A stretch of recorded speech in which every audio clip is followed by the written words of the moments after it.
Você curtiu aquela foto, me deixou silêncio. Porque esse sorriso tá me deixando tenso. Nosso amor é real, mas é fácil se perder. Olá.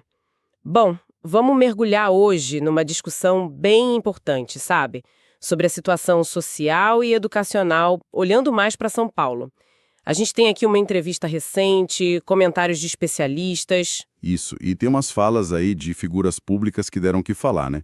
Além de críticas bem diretas à gestão da educação lá no estado. Exato. A ideia é explorar um pouco essas tensões. De um lado, certas abordagens políticas meio controversas. E do outro, as necessidades reais da população, né? Desde quem está na rua, em vulnerabilidade, até os desafios na educação, tipo inclusão, qualidade. A pergunta que fica é essa mesmo. Será que as políticas de hoje estão conversando com a realidade do pessoal? É a questão central, me parece. Ok. Então, para começar, que tal aquele ponto que gerou muita polêmica? Os comentários sobre a população de rua. Ah, sim. As declarações do governador de Minas, o Romeu Zema, usou uns termos pesados, né? Falou em guinchar pessoas. Isso, comparou acampamentos a chiqueiros humanos e ainda associou a situação basicamente à dependência química e esquizofrenia. Pois é. E, claro, as reações vieram logo.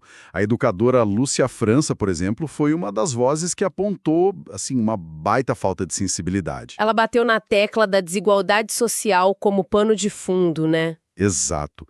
E da necessidade de olhar para isso com equipes variadas, tipo gente da saúde, da assistência social, psicólogos, porque não é todo mundo ali que é dependente químico, a realidade é muito mais diversa. Faz sentido. Aí teve também a crítica do Roberto Mohamed, que viu nisso uma visão mais ideológica da direita para lidar com o social, sabe? Contrastando com uma certa, digamos, leniência quando o assunto envolve privilégio. E isso meio que puxa aquela outra discussão da meritocracia pura ser uma lenda, né? Uma ideia que, segundo essas fontes, ignora as desigualdades de onde cada um parte. E que acaba servindo para justificar o Estado não agir para tentar equilibrar um pouco as coisas. E essa aparente falta de ação ou uma ação que é criticada, parece que a gente vê também na educação em São Paulo? Com certeza.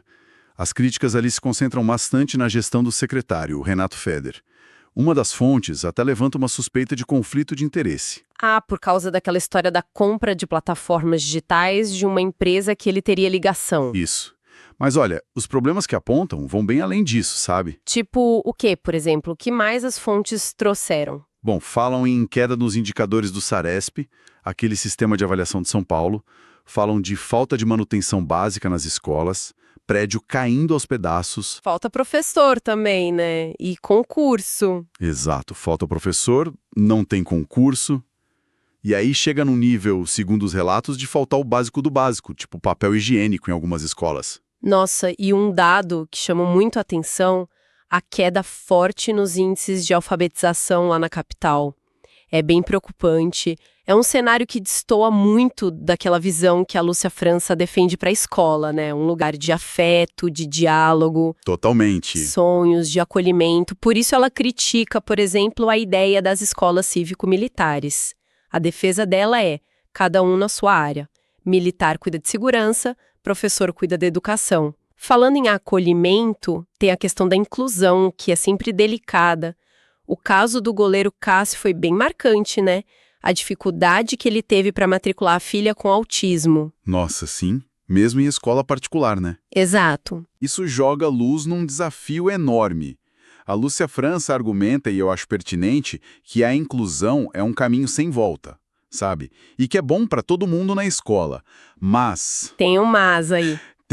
Precisa de preparo. A escola precisa estar pronta. Os professores precisam de formação para isso. O diagnóstico médico é chave, claro, mas a gente sabe como é demorado conseguir um laudo na rede pública. Demora meses, às vezes anos. Pois é, e ele aponta para uma urgência. Mexer na formação dos professores lá na faculdade de pedagogia mesmo, para que a inclusão seja tratada de forma mais profunda, mais prática. Tá. Diante desse cenário todo em São Paulo, que parece bem complicado, as fontes chegam a apontar alguma luz no fim do túnel? Alguma alternativa, algum modelo que funciona? Olha, o exemplo do Ceará aparece bastante como uma referência positiva em educação pública. O que eles teriam feito de diferente? Pelo que as fontes indicam, lá teve uma aposta em políticas de Estado, sabe? Coisa que continua governo após governo. E uma valorização real dos professores. Aí a Lúcia França questiona, por que São Paulo, com tanto dinheiro, com tanto profissional bom, não consegue algo parecido? E a resposta dela é bem direta. Falta vontade política lá em cima, do gestor principal, quem ela chama de um maestro da orquestra. E ela mesma já mostrou que dá para fazer diferente, né? Na experiência dela. Sim. Ela conta da época dela em São Vicente, lá na Baixada. Conseguiu criar um monte de creches, centros especializados para autismo, foi pioneiro na Baixada a isso, lá em 97 para paralisia cerebral. Como ela conseguiu isso? Muitas vezes buscando parcerias fora do comum. Ela até conta de um leilão que fizeram com uma jaqueta do cantor Daniel, para levantar fundo. Quer dizer, mostra que se tiver determinação política, as coisas andam. Isso toca num ponto interessante, que é o da responsabilidade, né? Às vezes fica aquele jogo de empurra. Total. As fontes mencionam isso, que às vezes a culpa cai toda no governo federal, mas os estados têm muita autonomia, né? Recebem verba, tipo do Fundef. Que é o Fundo para a Educação Básica. Isso, e tomam decisões cruciais. São Paulo mesmo decidiu recusar material didático federal um tempo atrás, decidiu priorizar a plataforma digital. São escolhas do Estado. Entendi. No fim, isso tudo volta para a importância das nossas escolhas também, né? Na hora do voto, entender o que cada projeto representa para os próximos anos. Sem dúvida. E a Lúcia França também fala muito da importância de ter mais mulheres na política.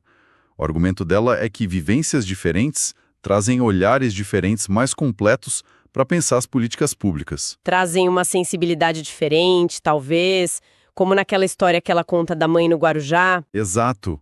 Aquela mãe que atravessa a Bahia todo dia com 2 filhos autistas para levar na terapia.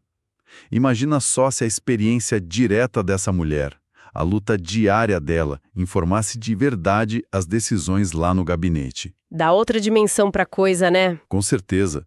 Uma dimensão muito mais humana, muito mais concreta do que está em jogo. Então, para a gente ir fechando essa análise, o que fica um retrato meio duro, né?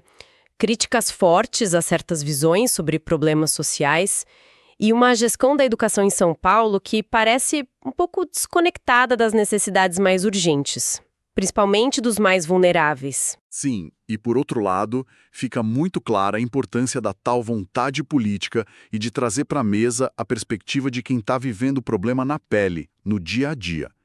Os exemplos que funcionam, mesmo que sejam locais ou de outros estados, mostram que tem outros caminhos sim. Alternativas existem. Fica então aquela provocação final para a gente pensar.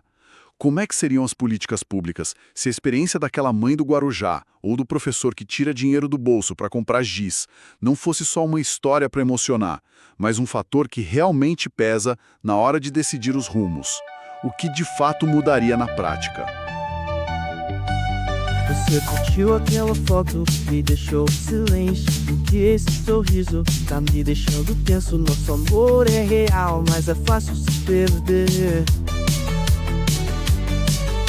Das notificações vou tentar